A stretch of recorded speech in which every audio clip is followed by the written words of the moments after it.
आप देख रहे हैं अपना बिहार और आपके साथ मैं हूं विवेक। पटना से इस वक्त की बड़ी खबर, जहां जेडीयू एमएलसी गुलाम रसूल बलियावी को अंडरवर्ल्ड के नाम पर धमकी देने के बाद हड़कंप मच गया है। गुलाम रसूल बलियावी एमएलसी हैं और इन्हें अंडरवर्ल्ड की तरफ से धमकी मिली है। धमकी को लेकर कल देर रात गुलाम रसूल बलियावी ने कोतवाली थाने में मामला दर्ज कराया है। पटना पुलिस ने जांच के लिए साइबर एक्सपर्ट्स की टीम को लगा दिया है और जिस नंबर से धमकियां मिली हैं उसकी सीडीआर और कॉल डिटेल्स निकाली जा रही है। पुलिस का कहना है कि छोटा शकील के नाम से धमकी दी गई है। कॉल डिटेल्स सामने आने के बाद यह स्पष्ट होगा कि फोन कहां से किया गया था। फिलहाल गुलाम रसूल बलियावी मीडिया से बात करने से बच रहे हैं। सर एंगल बन जाएगा ना हम लोग का आपके मोबाइल में।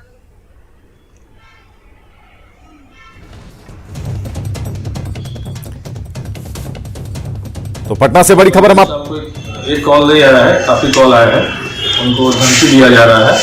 इस नाम की जो मैं छोटा शकील बोल रहा हूँ, उनको उड़ा देंगे, काबिल मत बनो, ऐसे करके उनको धमकी। उनका रिटर्न एप्लीकेशन आया है कल शाम में एफआईआर रजिस्टर्ड करके साइबर सेल को फॉरवर्ड कर दिया गया है इन्वेस्टिगेशन के लिए। कल संडे था, कैफ नहीं निकला। कैफ और सीडीआर निकाल के क्लियर किया जाएगा कि कॉल कहाँ से आया है। उनका कहना है कि पाकिस्तान से। और संजय हमारे साथ फोन लाइन पर। संजय, क्या अपडेट है इस पूरे मामले में? देखिए विवेक, मामला जो कुछ हो, फिलहाल पुलिस ने एफआईआर रजिस्टर्ड कर लिया है और पूरे मामले को काफी गंभीरता से ले रही है पटना पुलिस। अभी से थोड़ी देर पहले पटना पुलिस की एक विशेष टीम गुलाम रसूल बलियावी के आवास पर पहुंची है। उनसे जानकारी ले रही है कि किस तरीके से जो कॉल्स आए थे, क्या क्या कहा गया था, जो रिकॉर्डिंग है वो उपलब्ध कराया जा रहा है।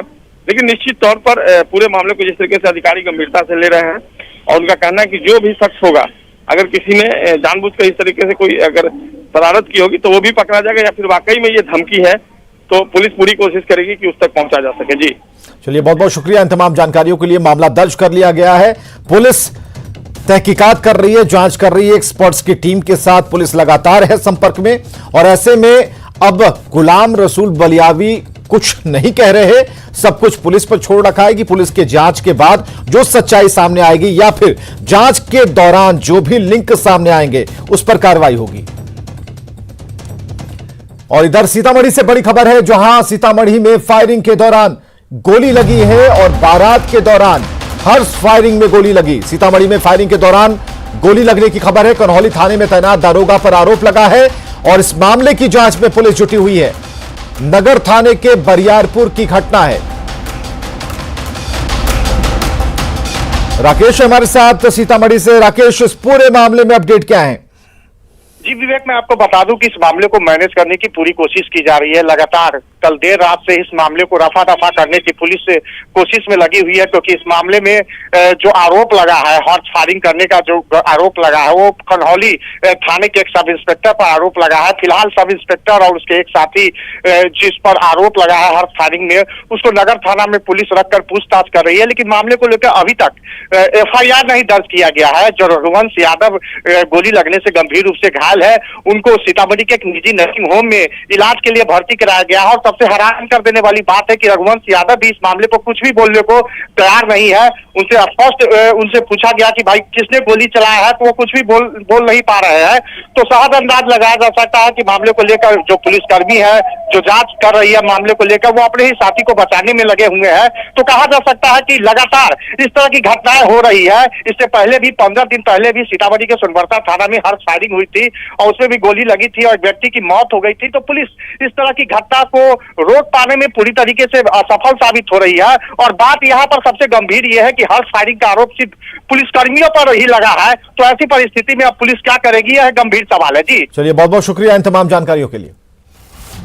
बेगूसराय में शादी के दौरान फायरिंग में एक बच्चे की मौत हो गई। परिजनों ने साजिश के साथ हत्या करने का आरोप लगाया है। नाराज लोगों ने कुछ देर के लिए NH31 को जाम कर दिया। बाद में पुलिस के समझाने के बाद जाम खत्म हुआ और बताया जा रहा है कि खेमकरणपुर टोला के जोकिया गांव बारात जा रही थी।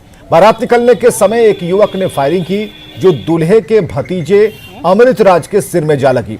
गंभीर हालत में उसे एक निजी अस्पताल ले जाया गया, जहां डॉक्टरों ने उसे मृत घोषित कर दिया। पुलिस आरोपी की तलाश में है। कुछ न कुछ तो हुआ होगा, इसी वजह जानबूझ साजिश तहत मारबे किया, इसमें कहीं डाउट नहीं है। चूंकि बच्चा था, वो गाड़ी से उतरा है, उसके बाद उसको गोली मारा है और गोली सामने यहाँ लगा है। यहाँ लगने का रीजन थोड़े है इसी तरह लग गया। वो जानबूझकर उसको 3-4 दिन से बोल रहा था भाई तुम बाराती जरूर चलना, तुम जरूर चलना। वो बोला पापा मना किया नहीं जाएंगे, तो फलनो रहेगा छिलनो रहेगा, तुम चलो। जानबूझ के इस साजिश के तहत उसको किया। बारात में अमृत राजकुमार जो 14 वर्ष के हैं, उनको गोली लगने का सूचना मिला है। उनका मृत्यु हो गया है। इस संबंध में बॉडी को पोस्टमार्टम के लिए भेजा गया है और संदिग्ध के विरुद्ध छापामारी किया जा रहा है। तो अब सवाल है कि शादी के जश्न में फायरिंग का क्यों हो रहा है दिखावा। सवाल यह है कि दिखावे के नाम पर कब तक जाएगी लोगों की जान।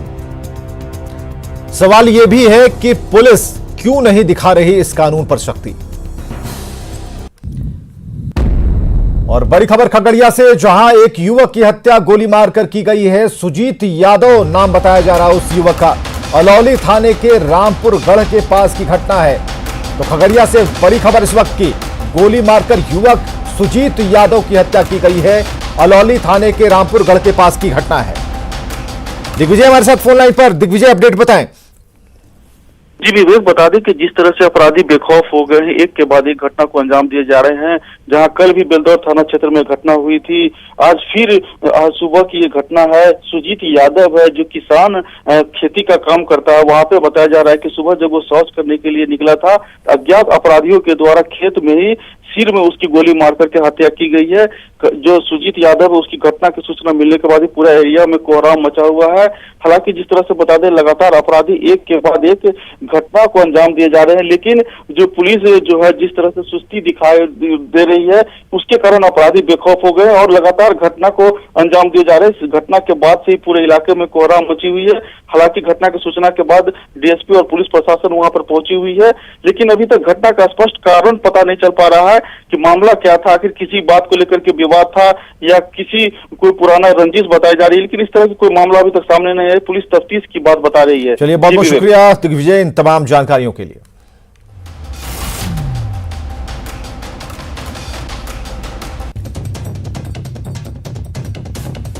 तो खगड़िया में एक युवक की हत्या की गई, तनाव का माहौल है। आप देख सकते हैं तस्वीरों में। खगड़िया से इस वक्त की बड़ी खबर, गोली मारकर युवक सुजीत यादव की हत्या की गई है। इसके पीछे के कारणों को तलाशा जा रहा है। अलौली थाने के रामपुर गढ़ के पास की घटना है।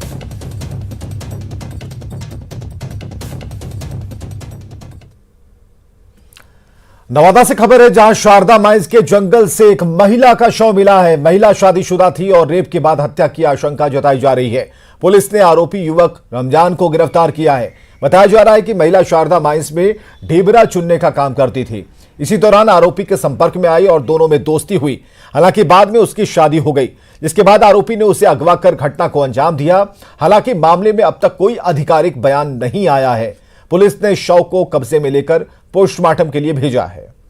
गई थी चुनने के लिए, उधर से लड़का था, मतलब दुकान में वो मिट्टी तर चुन थी ढेबरा, तो उसी में मतलब वो उधर से किडनैप करके लाया झाड़ी तरफ और उधर रेप करके और उसका कपड़ा से लपेट कर लटका दिया गाछ पर। जान मार दिया। लड़का पकड़ाया? हाँ, लड़का पकड़ाया। दरभंगा में एक नशेड़ी युवक ने जमकर बवाल काटा। तस्वीर देर रात की है, लेकिन हैरान करने वाली है। नशे में चूर युवक ने महिलाओं के साथ बदतमीजी की। मामला लहेरिया सराय थाना क्षेत्र के चट्टी चौक की है, जहां दुर्गा मंदिर के पास युवक ने नशे की हालत में घंटों बवाल काटा। नशेड़ी युवक का नाम अमन कुमार बताया जा रहा है। बाद में मौके पर मौजूद लोगों ने युवक को पकड़ा, जमकर उसकी पिटाई की। घंटों हंगामे के बाद मौके पर पुलिस के साथ नशेड़ी युवक भिड़ गया। एक पुलिसकर्मी को दांत से उसने काटा भी और बाद में पुलिस युवक को अपने साथ ले गई। तो पुलिस पर हमला बोला। दरभंगा से खबर, जहां लोगों ने पिटाई की उस युवक की, पुलिस के हवाले कर दिया।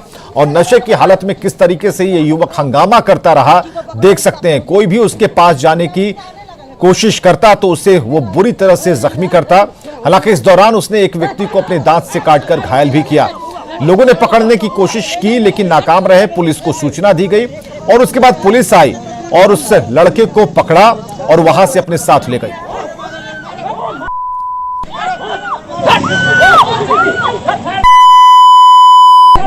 पुलिस के आने के बाद देखिए किस तरीके से जो युवक है वो भिड़ता रहा लोगों के साथ, लोगों को गालियां देता रहा, महिलाओं के साथ बदतमीजी करता रहा।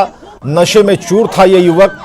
हालांकि कोशिश की जाती रही कि इसे पुलिस तक पहुंचाया जाए, अंततः पुलिस को ही आना पड़ा और सड़क पर कोहराम मचा रहे इस युवक को पकड़ा जा सका।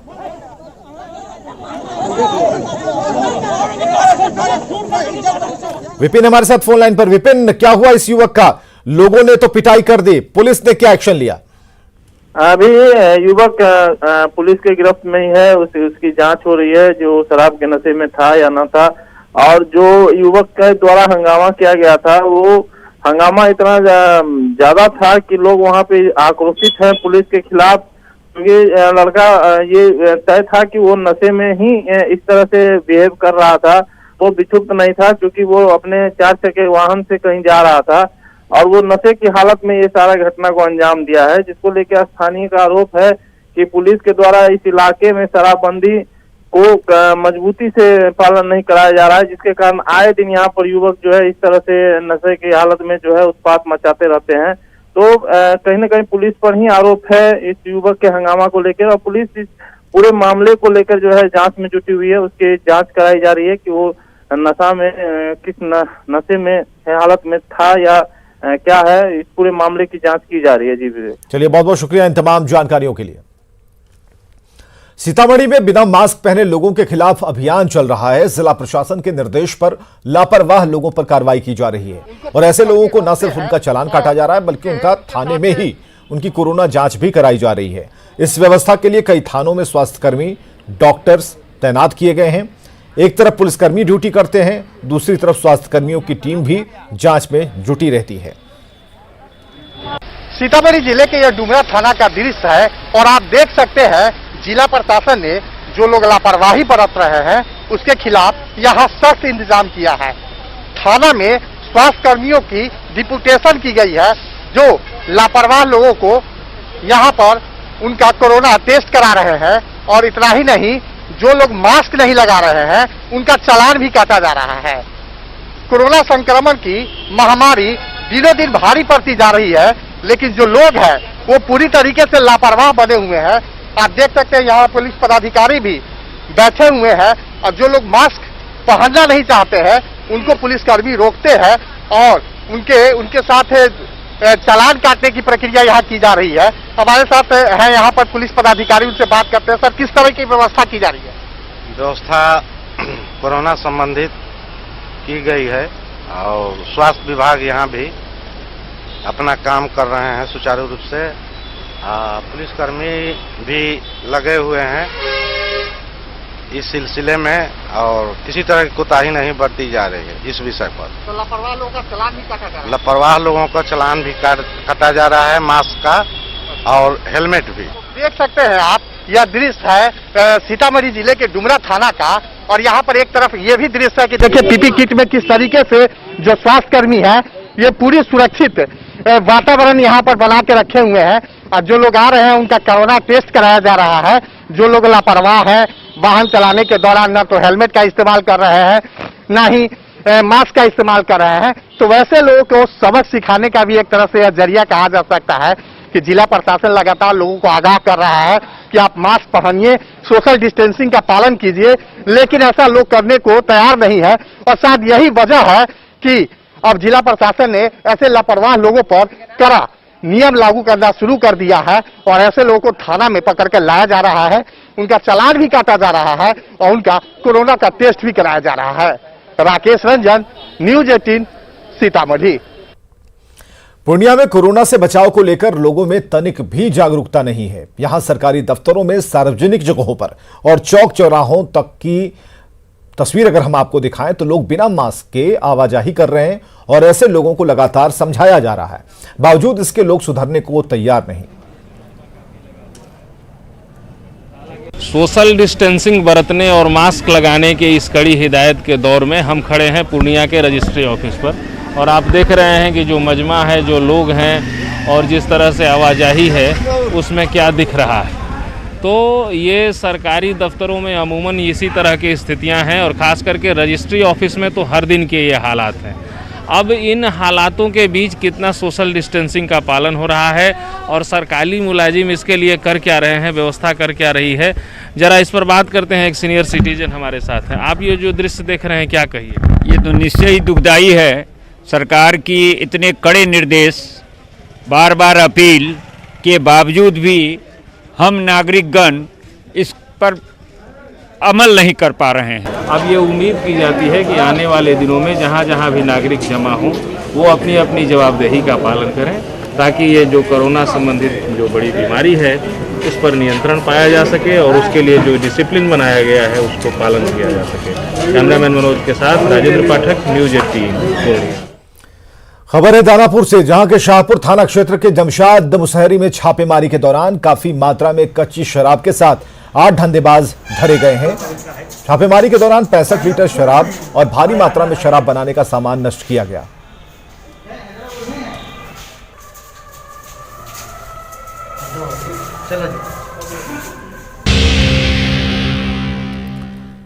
सरकार एक तरफ किसानों से एमएसपी रेट पर धान खरीद का वादा कर रही है, लेकिन अभी तक पैक्स से धान की खरीदारी भी शुरू नहीं हुई, जिसकी वजह से किसान अपना धान बिचौलियों को बेचने को मजबूर हैं।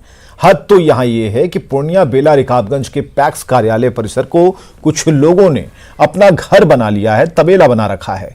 पूर्णिया के बेला रिकाबगंज पैक्स का जायजा लिया हमारे सहयोगी ने। मैं अभी मौजूद हूँ बेला रिकाबगंज पैक्स में और आप देख सकते हैं कि इस पैक्स की क्या हालत है। पैक्स में चारों तरफ जलावर रखा हुआ है, लोगों का बगल में घर है। यहाँ पे अभी तक धान की खरीद शुरू नहीं हुई है।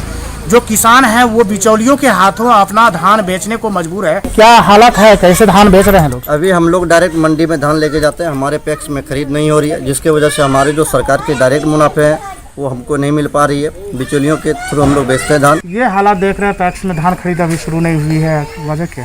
हम लोग का स्ट्राइक चल रहा है। हम लोग का पिछला परिवहन वाला पैसा क्लियर नहीं हुआ है, इसी कारण से 15 तारीख तक के लिए स्ट्राइक चल रहा है हम लोग का।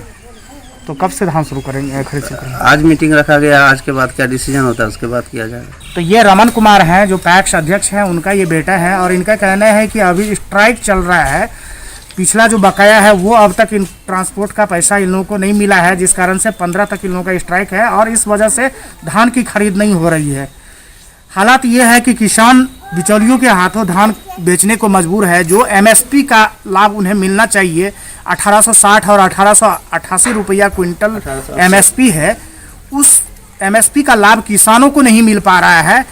पैक्स में अभी तक धान खरीद की शुरुआत नहीं हुई है। कुमार प्रवीण, न्यूज़ 18 पूर्णिया। खगड़िया में किसानों को हर साल मौसम की मार झेलनी पड़ती है। कभी बाढ़ तो कभी ओलावृष्टि के कारण फसल बर्बाद होती है। इस साल भी प्राकृतिक आपदा की वजह से बड़े पैमाने पर धान, मक्का और केले की फसल बर्बाद हुई है और ऐसे में किसानों की कमर टूट गई।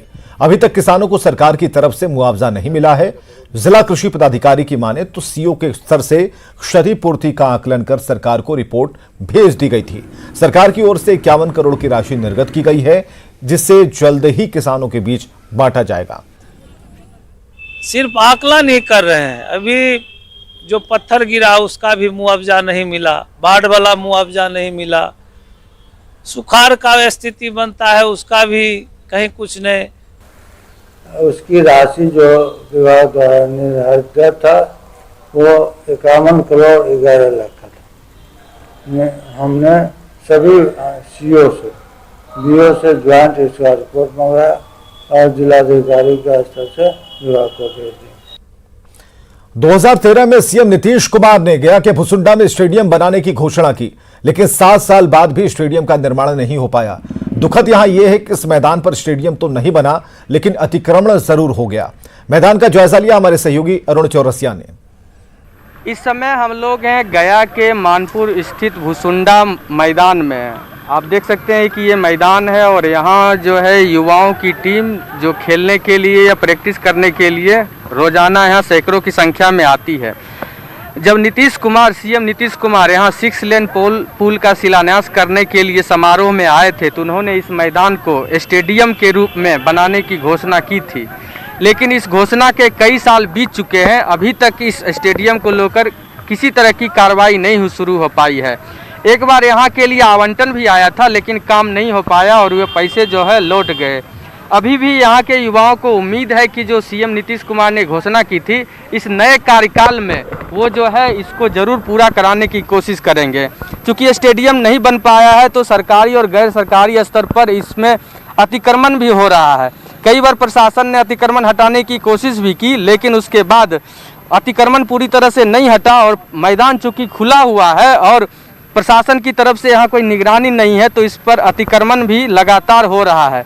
ऐसे में यहाँ के युवाओं को उम्मीद है, मांग है कि जो सरकार ने घोषणा की थी सीएम नीतीश कुमार ने, उसको पूरा कराने के लिए जल्द से जल्द यहाँ कदम उठाए जाएं। सहयोगी विपिन के साथ अरुण चौरसिया, न्यूज़ 18 गया। एक छोटे से अंतराल के बाद देखिए जोहार झारखंड।